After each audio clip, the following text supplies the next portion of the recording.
चालू हो गया। हाँ। नदी के कार्यों के विषय में हमने कल चर्चा की। आज हम नदी के कार्य से निर्मित स्थलाकृतियों के बारे में अध्ययन करते हैं।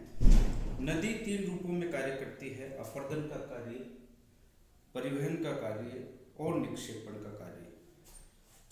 इन 3 रूपों में वो अलग अलग प्रकार के स्थल रूपों का निर्माण करती है क्रमशः। सबसे पहले हम नदी के द्वारा अपरदन से निर्मित भूस्थलाकृतियों के विषय में अध्ययन कर रहे हैं। नदी अपने प्रवाहित जल के द्वारा जिस घाटी में से होकर प्रवाहित होती है उसकी तली और उसके पार्श्व को अपरदित करती है। अपरदन के जो रूप हैं अपघर्षण, सन्निघर्षण, गोलीकरण और जल गति क्रिया के द्वारा नदी जो है अपने अपरदन को कार्य को संपादित करती है। नदी जब प्रवाहित होती है तो अपने मार्ग में अनेक प्रकार की स्थलाकृतियों का निर्माण करती है। नदी जिस अवनलिका रूपी घाटी में से होकर प्रवाहित होती है उस घाटी को वी आकार की घाटी का नाम दिया गया है। अंग्रेजी के अक्षर वी के आकार के होने के कारण से नदी के प्रवाह मार्ग से जो घाटी या अवनलिका का निर्माण होता है उसको जो है वी आकार की, वी शेप होने से वी आकार की घाटी कहते हैं। हमारे सामने चित्र है, ये वी शेप वैली जो नदी के द्वारा निर्मित होती है। नदी अपने परिवहन मार्ग में, नदी जहां से उसका उद्गम होता है और जहां उसका मुहाना है वहां से लेकर मुहाने तक, अवसान तक वो एक लंबी, सकड़ी और गहरी घाटी का निर्माण करती है। उस घाटी को जो है वी आकार की घाटी कहते हैं। वी शेप के कारण से उसे वी आकार की घाटी कहते हैं। जो नदियों के द्वारा निर्मित घाटियां हैं, वी आकार की घाटी के 2 स्वरूप हमारे सामने उभर के आए। एक है गोर्ज और दूसरा है कैनियन। वी आकार की घाटी के ही रूप है। जब नदी अपने अपरदन के द्वारा नदी की घाटी को गहरा कर देती है तो उस समय नदी की घाटी जो है गहरी और सकरी घाटी का निर्माण हो जाता है। उस सकरी और गहरी घाटी को गार्ज या कंदरा कहते हैं। गोर्ज में नदी घाटी का जो पार्श्व है वो अधिक तीव्र ढाल वाले होते हैं। गोर्ज के किनारों पर जो किनारे का जो पार्श्व का है उसका अपरदन कम होता है और नदी जो है लंबवत अपरदन के द्वारा अपनी घाटी को गहरे से गहरा करती जाती है। दूर से देखने पर ऐसे लगता है कि जो घाटी है वो तली की ओर जो है संकुचित होती गई और पार्श्व की ओर जो है चौड़ी, ऊपर की ओर चौड़ी होती है। ये जो चित्र हमने देख रहे हैं इसमें ये जो चित्र है ये वी आकार की घाटी जब इसकी गहराई और अधिक बढ़ जाती है इस तरह से अपने लंबवत अपरदन के द्वारा, तो इस तरह की गहरी सकड़ी घाटी को जो है गार्ज का नाम दिया जाता है। भारत में सिंधु नदी, सतलज नदी जो है, हिमालय की जो नदियां हैं वो गोर्ज का निर्माण करती है। बाकड़ा बांध जो है भारत की सतलज नदी से निर्मित एक गोर्ज पर ही बना है। गोर्ज का जो बड़ा रूप है उसको हम कैनियन का नाम देते हैं। वो कैनियन भी जो है गोर्ज का ही एक रूप होता है, प्रकार होता है। अंतर कितना इतना सा होता है कि कैनियन गार्ज से काफी बड़ी होती है। इसकी रचना भी गोर्ज की तरह ही होती है, लेकिन इसकी जो गहराई है वो गहराई जो है गोर्ज से अधिक होती है। इसमें सामने चित्र में दिया हुआ है गोर्ज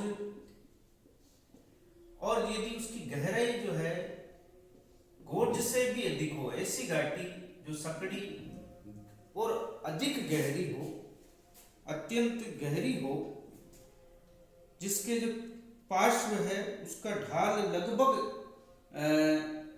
समकोण या समकोण के आसपास हो, इस तरह की जो घाटी की गहरी घाटी है उसे जो है कैनियन का नाम दिया है। कैनियन का जो निर्माण है वो अधिक ऊंचे पर्वतीय भागों में, जिन क्षेत्रों में तीव्र जलधाराएं बहती है उन भागों में, तीव्र ढाल वाले क्षेत्रों में और शुष्क जलवायु वाले भागों में जो है नदी का उद्गम अति आर्द्र प्रदेश से होता है, हिमाचल प्रदेश से होता है और उसका जो प्रवाह है वो शुष्क भागों में होता है। तो उन क्षेत्रों में जो है कैनियन का निर्माण होता है। साथ ही नदी के अंदर यदि अधिक मात्रा में जलोढ़ की मात्रा है तो वो घाटी को जो है किनारों की बजाय घाटी को जो है गहरे से गहरा करती जाती है और कैनियन का निर्माण होता है। संसार में अनेक नदियां जो है कैनियन का निर्माण करती है। कैनियन 12 से 16 किलोमीटर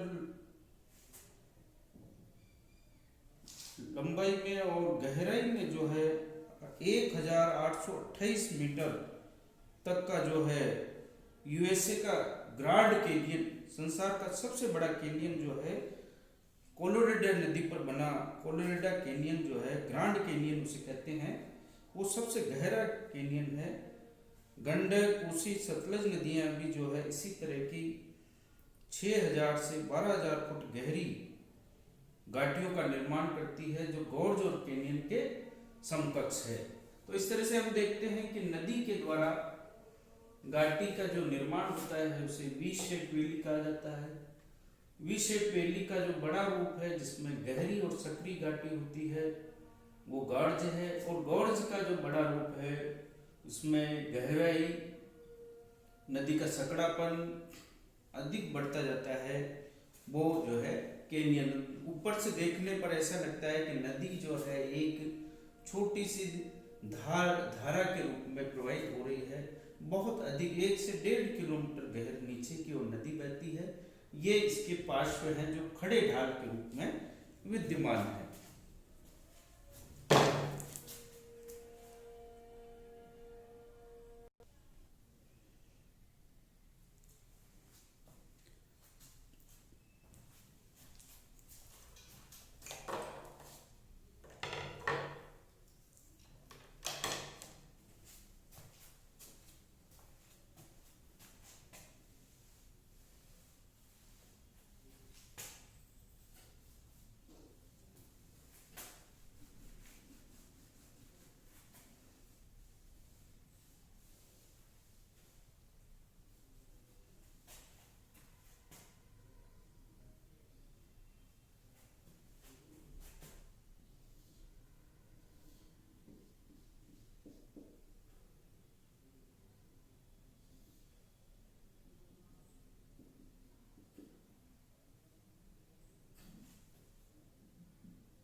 नदी निर्मित शिलाकृतियों में नदी के प्रवाह मार्ग में नदी का जल ऊपर से नीचे गिरने लगता है।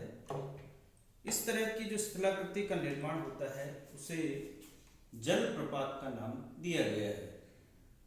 नदी के मार्ग में चट्टानों के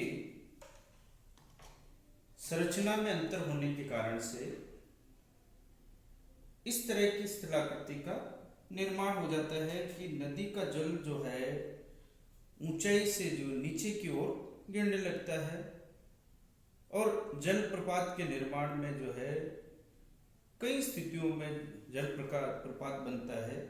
साधारणतः जलप्रपात से तात्पर्य है नदी के प्रवाह मार्ग में जल का ऊंचाई से नीचे गिरना। हम देखते हैं कि 3 चित्र मैंने आपके सामने रखे हैं।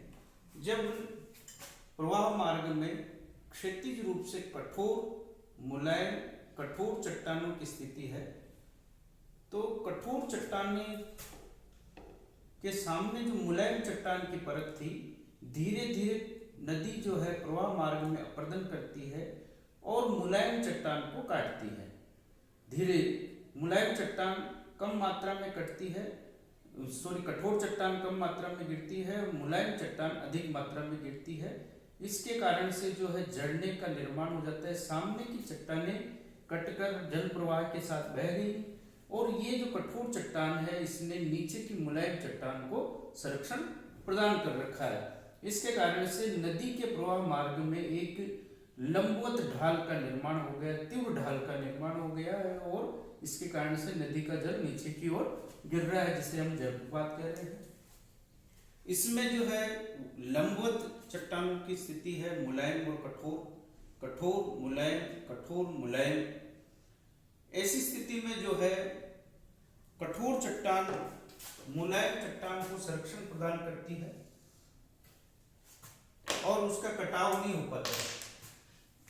मुलायम चट्टानें जो है कठोर चट्टानों के संरक्षण के कारण से अपर्दन नहीं हो पाए। ये कठोर चट्टानें, ये मुलायम, ये कठोर, ये मुलायम, इसने जो है पीछे की चट्टानों को संरक्षण प्रदान किया है और धीरे इसके कारण से लंबवत ढाल का निर्माण हुआ है और जलप्रपात का निर्माण।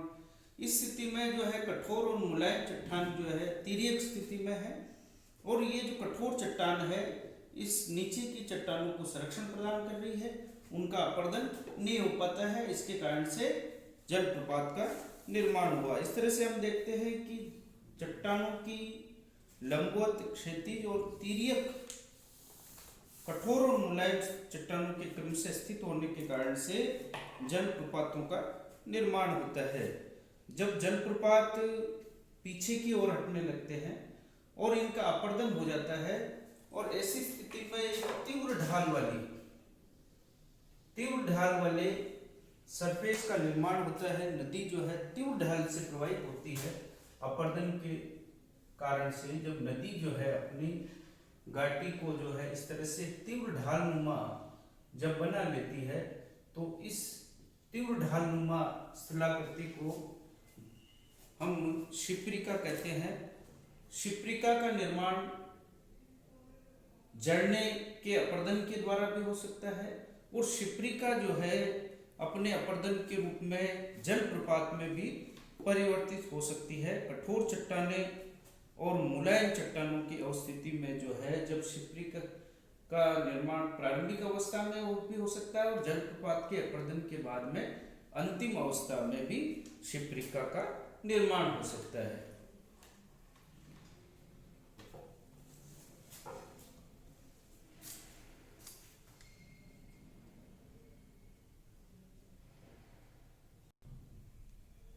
नदी निर्मित शिलाकृतियों में अपर्दन के द्वारा संरचनात्मक सोपान का निर्माण किया जाता है।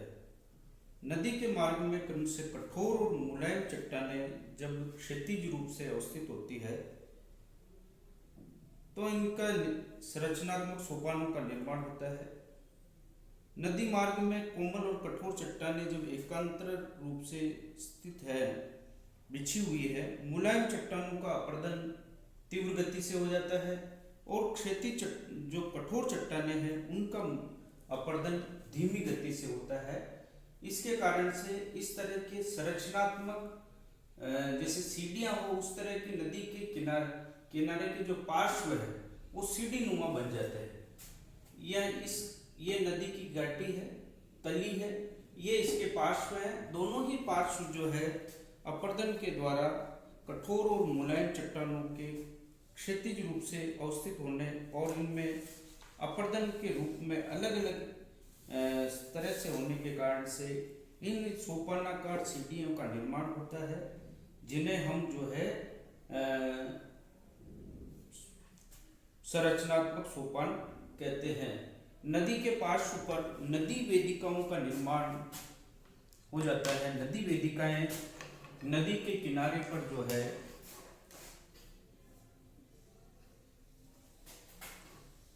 इस तरह की कंकड़, पत्थर, बालू और रेत के लगातार जमते रहने के कारण से दोनों ही ओर छोटी छोटी वेदिकाओं का निर्माण, जिन्हें जो है नदी वेदिका कहा गया है। नदी वेदिका, इनका नदी वेदिका के जो निर्माण में जो है नदी के साथ प्रवाहित जलोढ़ की महत्वपूर्ण भूमिका होती है।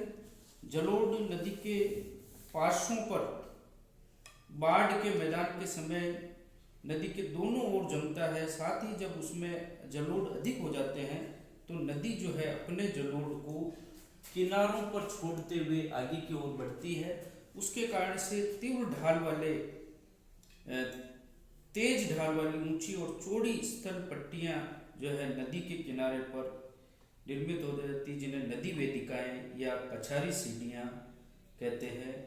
इनके निर्माण में गोलाश्म, बजरी और छोटे छोटे कंकड़ पत्थर की महत्वपूर्ण भूमिका होती है, जबकि सोपान जो है क्षैतिज रूप से कठोर और मुलायम चट्टानों की अवस्थिति के कारण से निर्मित होता है। नदी अपरदन का जो अंतिम स्वरूप है, जिसे समप्राय मैदान कहते हैं, पेनिप्लेन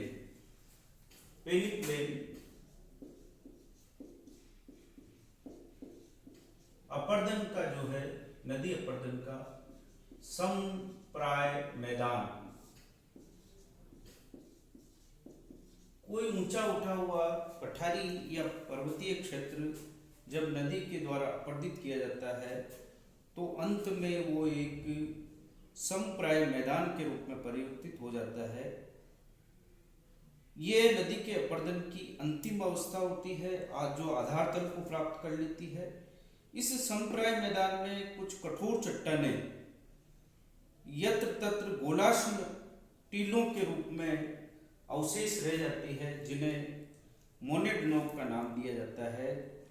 समप्राय मैदान में जो चट्टानें अवशेष के रूप में खड़ी रह जाती है, उन चट्टानों को मोनेडनोव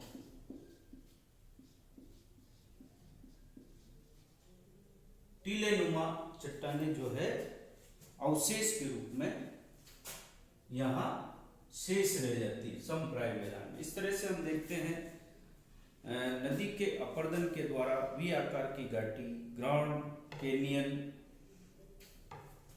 जैसे भू आकार, गोर्ज, जलप्रपात, शिप्रिकाएं, जल गर्तिकाएं और संरचनात्मक सोपान, नदी वेदिकाएं और अंत में जो है अपरदन के द्वारा निर्मित समप्राय मैदान का निर्माण होता है। यह अपरदन से निर्मित, नदी के अपरदन से निर्मित स्थलाकृतियां हैं, जिनका हम नदी अपने अपरदन के द्वारा किन किन स्थलाकृतियों का निर्माण करती है या नदी के द्वारा निर्मित अपरदन मूलक स्थलाकृतियों का वर्णन कीजिए, उसमें हम इन सब स्थलाकृतियों का विस्तार से वर्णन कर सकते हैं।